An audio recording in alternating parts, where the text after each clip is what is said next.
arts. I was there. And it was band. It was Yeah, Weissman. And all these, and he won Academy Award. Yeah. And my son went, he took away. Was now I understand human rights.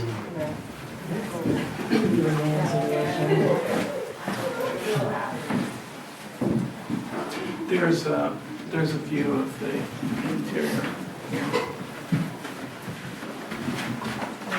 That will look like the kitchen. No, they were very much like that. Yeah.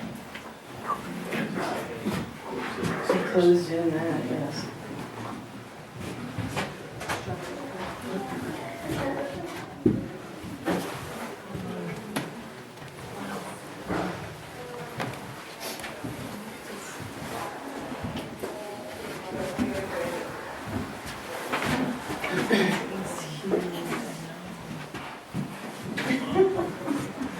This one.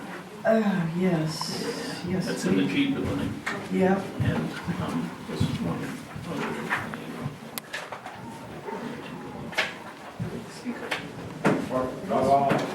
Yeah. Yeah.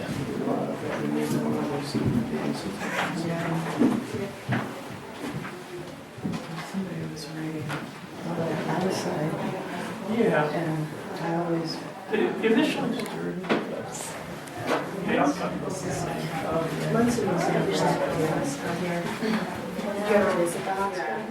once it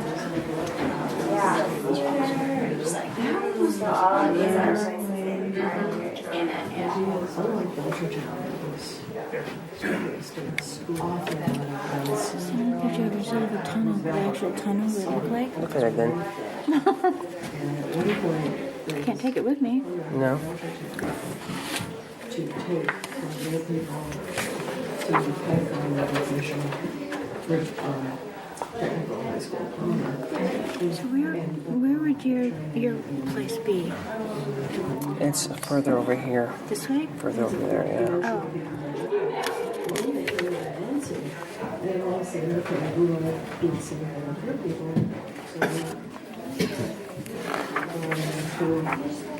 So there's the side, yeah. Where the rest?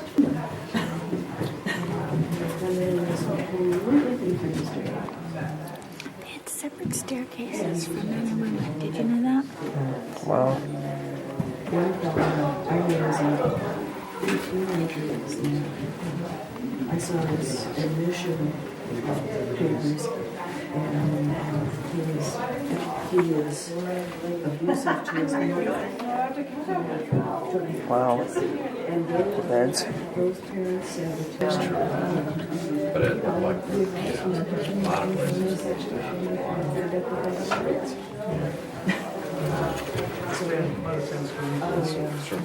That's horrible, Dan.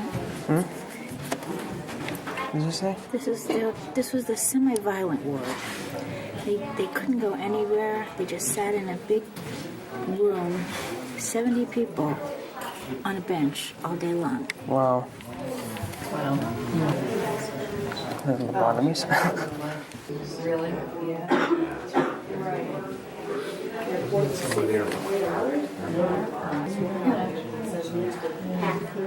Is he gonna speak? I'm sure he's gonna speak. Right? Wow. Hydrotherapy. You think? Yeah, really? Looks like hydrotherapy.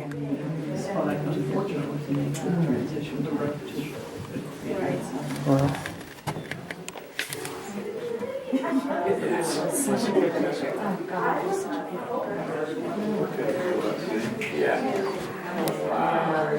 I was wondering. Yeah. Everybody goes down. Yeah, right. Except me, I went out. I was gonna go.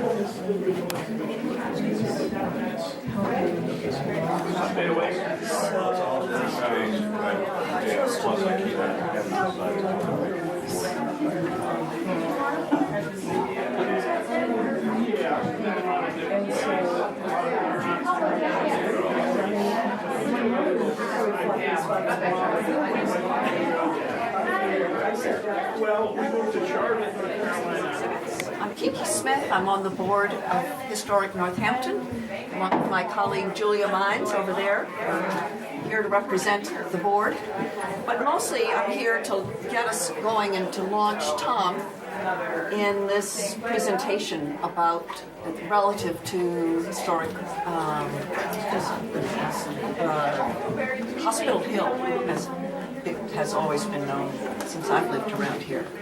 Tom is living the life of ease as a retired faculty member, which is a joke because he's probably not at all.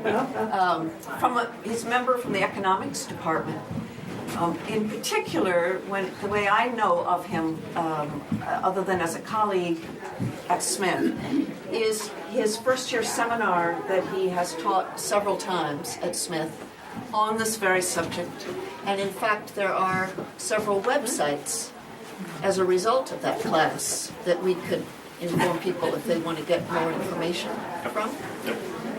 So I'd like to also point out that I think he just came in here. It's Michael Moore that's over there, that came all the way here for this opening to celebrate its renewal. And Stan would be here, Stan Sherer, but he's got another exhibit opening up the street. It's not right after this one. So from here, you can go ahead right on up and see Stan's other work and congratulate him for the photographs and for what he put together. So, Tom, I want to hear from you, not me. Thank you, Keith. I'll try to make this relatively brief. It's warm and close in here and give people more opportunity to actually look at the exhibit. I'm going to focus on the title that Stan and I came up with was the Long March to Memorializing Northampton State Hospital. And one of the earliest efforts to remember the history and significance of the hospital was the historic Northampton exhibit 20 years ago. The hospital closed in 1993 after having opened in 1858 and accepted its first patients. There was an agreement towards the latter days, the end days of the hospital in 1978, which is commonly known as the consent decree, which basically called for the least restrictive treatment possible for patients and clients of the Department of Mental Health in the Commonwealth. And that kind of signaled the end of the hospital. It didn't actually close until 15 years later in 1993, as I said. But immediately, people began to think about, well, what's going to happen in its aftermath, including different ways of remembering its history. So the life and death of Northampton State Hospital was an exhibit here 20 years ago, and this pamphlet accompanied it. Stan Sherer is responsible for a lot of the photographs, although some of them are clearly, if you've ever looked at this, some of them are clearly historical. And Michael's responsible for the text. Raise your hand again, Michael. I've taught a course, as Kiki said, about the history of the hospital, a first-year seminar. I taught it from 1998 through 2005. And then I've taught it the last 2 years as well. And the class has always used this as a reference and a source. So one of the first efforts to memorialize the history of the hospital was this exhibit. It's largely focused on the experience of staff who worked at the hospital and particularly catalog some of the memories and recollections of people who were working at the hospital right around the time that it closed or just prior to that. After the hospital closed, there had already been some attention to what was going to happen, planning for the aftermath of the hospital and what would happen with the property. It totals more than 500 acres, and there were tons of buildings up there, many of them dating back to the middle part of the 19th century. The request for proposals from the state and agreed to by the city called for mostly it focused on the redevelopment process and identifying who were going to be the master developers. But one part of the request for proposals did call for the developers to support efforts to memorialize the history of the hospital. And in particular, the language actually focuses that memorialization on the experience of patients. In 1998, the community builders were picked as the master developers. That quickly morphed in 2000 when mass development was added as a master developer, and subsequently they've basically taken over the role of the master developer, and community builders is more focused on some of the residential housing, mostly the rental housing. As many of you know, in 2000, Anna Schulite, along with a lot of people in town, organized a weekend of... Anna just walked in a couple minutes ago. She's in here. So there she is, right around the corner here. Organized a weekend of other memorial events, highlighted by the playing of Bach's Magnificat from open windows in the hospital on the Saturday of that weekend, which was a memorable occasion memorializing the hospital that unfortunately I missed because I was traveling. I was there for the early part of the weekend.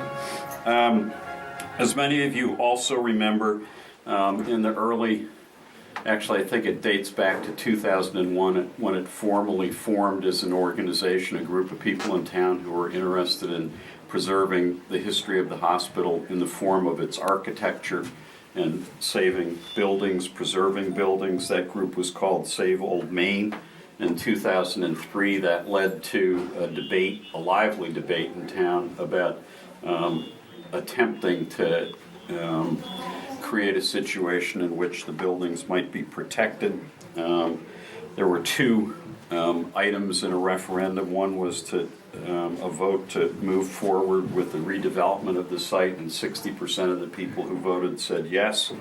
And the other question was whether or not there should be efforts to stabilize Old Main, protect it, cover the roof and protect the building. And 60% of the people who voted no on that. And that it wasn't a binding referendum anyway, but in essence that was a signal that the redevelopment was likely to proceed and that it was likely to lead to the demolition of most of the buildings on the site. In 2006, there was a rededication of the hospital burial ground, which is out in the agricultural parts of the former state hospital property. Some of you who walk on the trails out there, I'm sure, have run across it. You may or may not know it's there. There's a bench and there are juniper trees around it, and that is to mark a burial ground that was in operation at the hospital from the time it opened until the 1920s.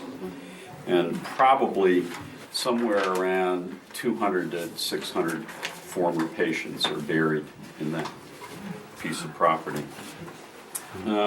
The next thing that I wanted to focus on in memorialization is in 2006, there's a group of people in town called the Citizens Advisory Committee who are meant by the legislation around the redevelopment to advise the master developers around the process and the planning for redevelopment.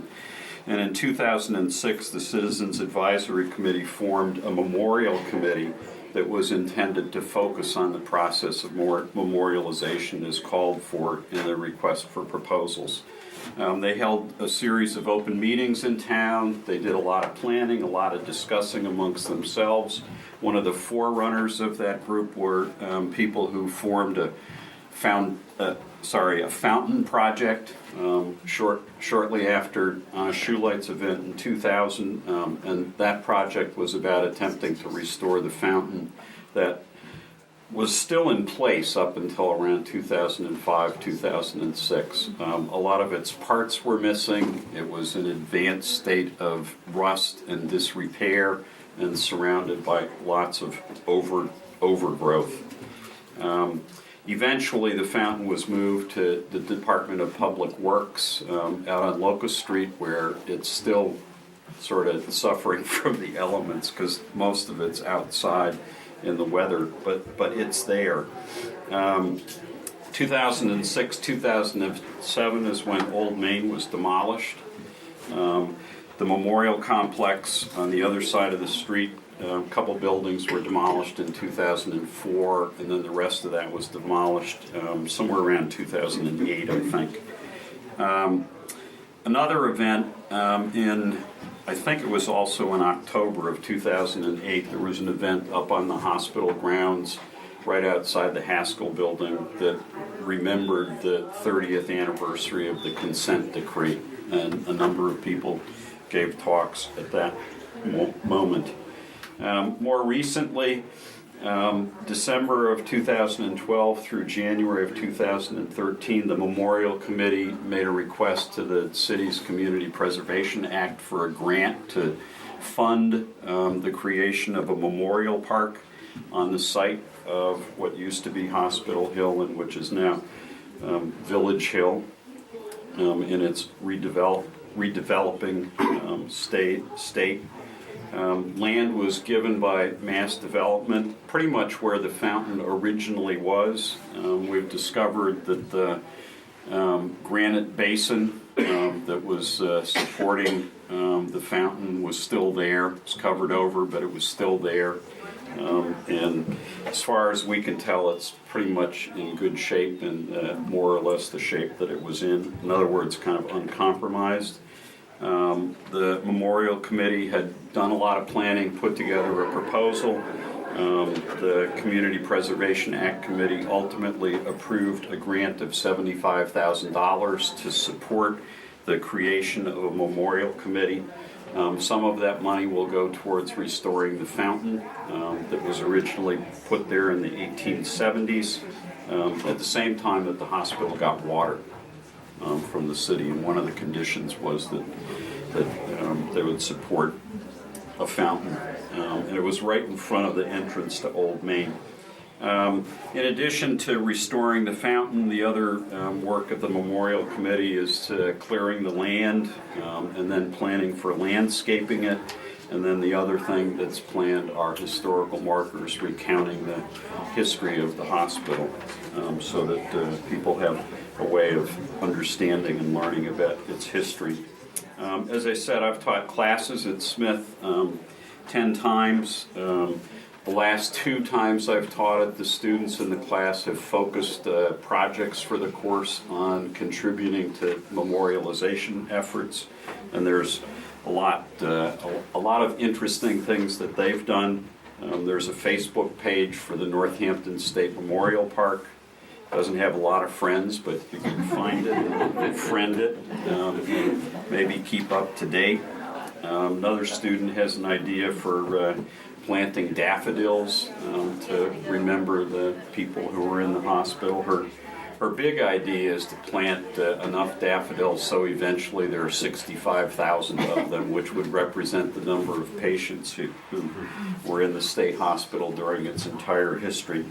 It's a pretty grandiose idea, but imagine how great it would look. We're having trouble finding people who are willing to host 65,000 daffodils. But she's had a conversation recently with other people on the Memorial Committee, and it might be that we locate them in the Memorial Park. It's basically right on top of the hill. Other efforts, Mike Kirby's written a book about the redevelopment of the hospital and its history. Sanford Bloomberg has published a book that focuses on the treatment and civil rights of patients at the hospital. Chris Sparks, who lives in town, has a Northampton State Hospital website and Facebook page that are both very, very informative and do a very good job of kind of keeping up to date on the flow of news about both the history of the hospital but also redevelopment. Obviously, Historic Northampton has remounted this exhibit, but they also have a collection of historic photographs from the hospital. The Northampton Historical Commission has supported the work of the Memorial Committee and they were also sponsors for the rededication of the burial ground site. Forbes Library has a page on its website devoted to the state hospital, and there's a lot of really interesting stuff on there, including archives of lots of photographs, some from inside the hospital, and a lot of external photos as well. I have a huge archive of external photographs of basically every piece of property that's identified at the hospital. And the college's library, Nielsen Library, also has a special web page that's associated with the class that I teach, and also has a lot of interesting links on it. So, questions, thoughts, comments? I think I did a pretty good job of getting through some things relatively quickly. But I know one last thing that I do want to say, and this is from the focus that the students in my classes for the last 2 years have had on memorialization. And one of the things that I agreed to with the memorial committee was that the students in my class would focus on thinking about images and text for historical markers, which is, tangible, but it's complicated. And the complications are, whose voice are those things going to be in? Whose history, whose opinions, whose reflections, from what perspective, from the perspective of patients, from the perspective of staff people, from perspective of people in town, from the perspective of families of patients. All of those things are things that will have to be figured out. And one particular difficulty is that and I've read a lot and tried to identify lots of different sources about this history. It's very difficult to find recollections and memories of the experience of patients. It's very, very hard to do that. There are some people around who will identify themselves as having been patients at the hospital, but they're few and far between, and the memories that they have and the way that they characterize their recollections is very different, because obviously they're reflecting their own individual experience. So it's very difficult to find information about the experience of patients that could be reflected in something that's intended to focus on that particular history. The one thing that and partly what I'm referring to here is that some people will say that the hospital was a place where they got care and they got treatment. Other people will say that it was basically like a prison. And as the history of the institution unfolded, it became, in essence, kind of a holding place where there wasn't much treatment. A friend of mine who was a patient at the hospital says that it's a convenient place for inconvenient people.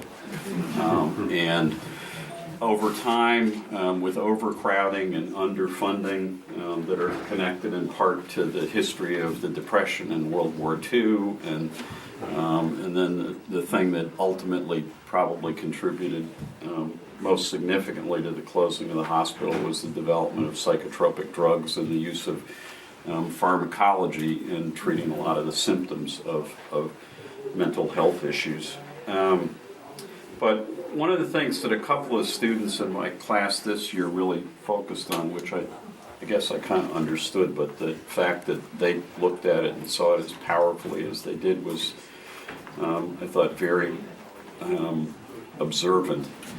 And that is that basically what's happened over time is that our understanding of mental health issues and the way in which we treat those things which are founded on our understanding has significantly changed. And one of the ways in which it's significantly changed is that we've learned from mistakes. I'm an economist. I'm also interested in American studies. I'm not a psychologist. I'm not a therapist. But in looking at the history, it's clear that there were a lot of things that we look at in retrospect as being, how could they ever have imagined that that would help? And I'm sure that you can think of some examples of those things. But it's also true that from that history and an understanding of it, and also from an evolution of understanding and treatment, that some of what has happened is learning from mistakes and learning from things that don't work and trying to figure out ways of doing it better and improving the delivery of services to people who need them. One of the things that's also true in this community is that as a result of the consent decree, the state did a relatively good job of funding services outside of the hospital, given a regime of deinstitutionalization, and Massachusetts has been a leader in attempting to fund those services adequately. And we've developed a network in this region of groups and organizations that provide and organize a lot of that care. Could it be funded better? Yes, absolutely, without question. All right, so that's all I have to say. I'd be happy to answer any questions that anybody has, maybe just by milling around, unless anybody has something that... Thanks.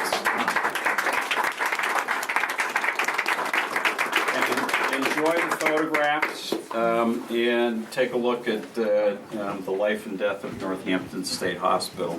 I don't think that they have copies left. They do. They do? They do. All right. They have some for sale. Yes. Thanks a lot.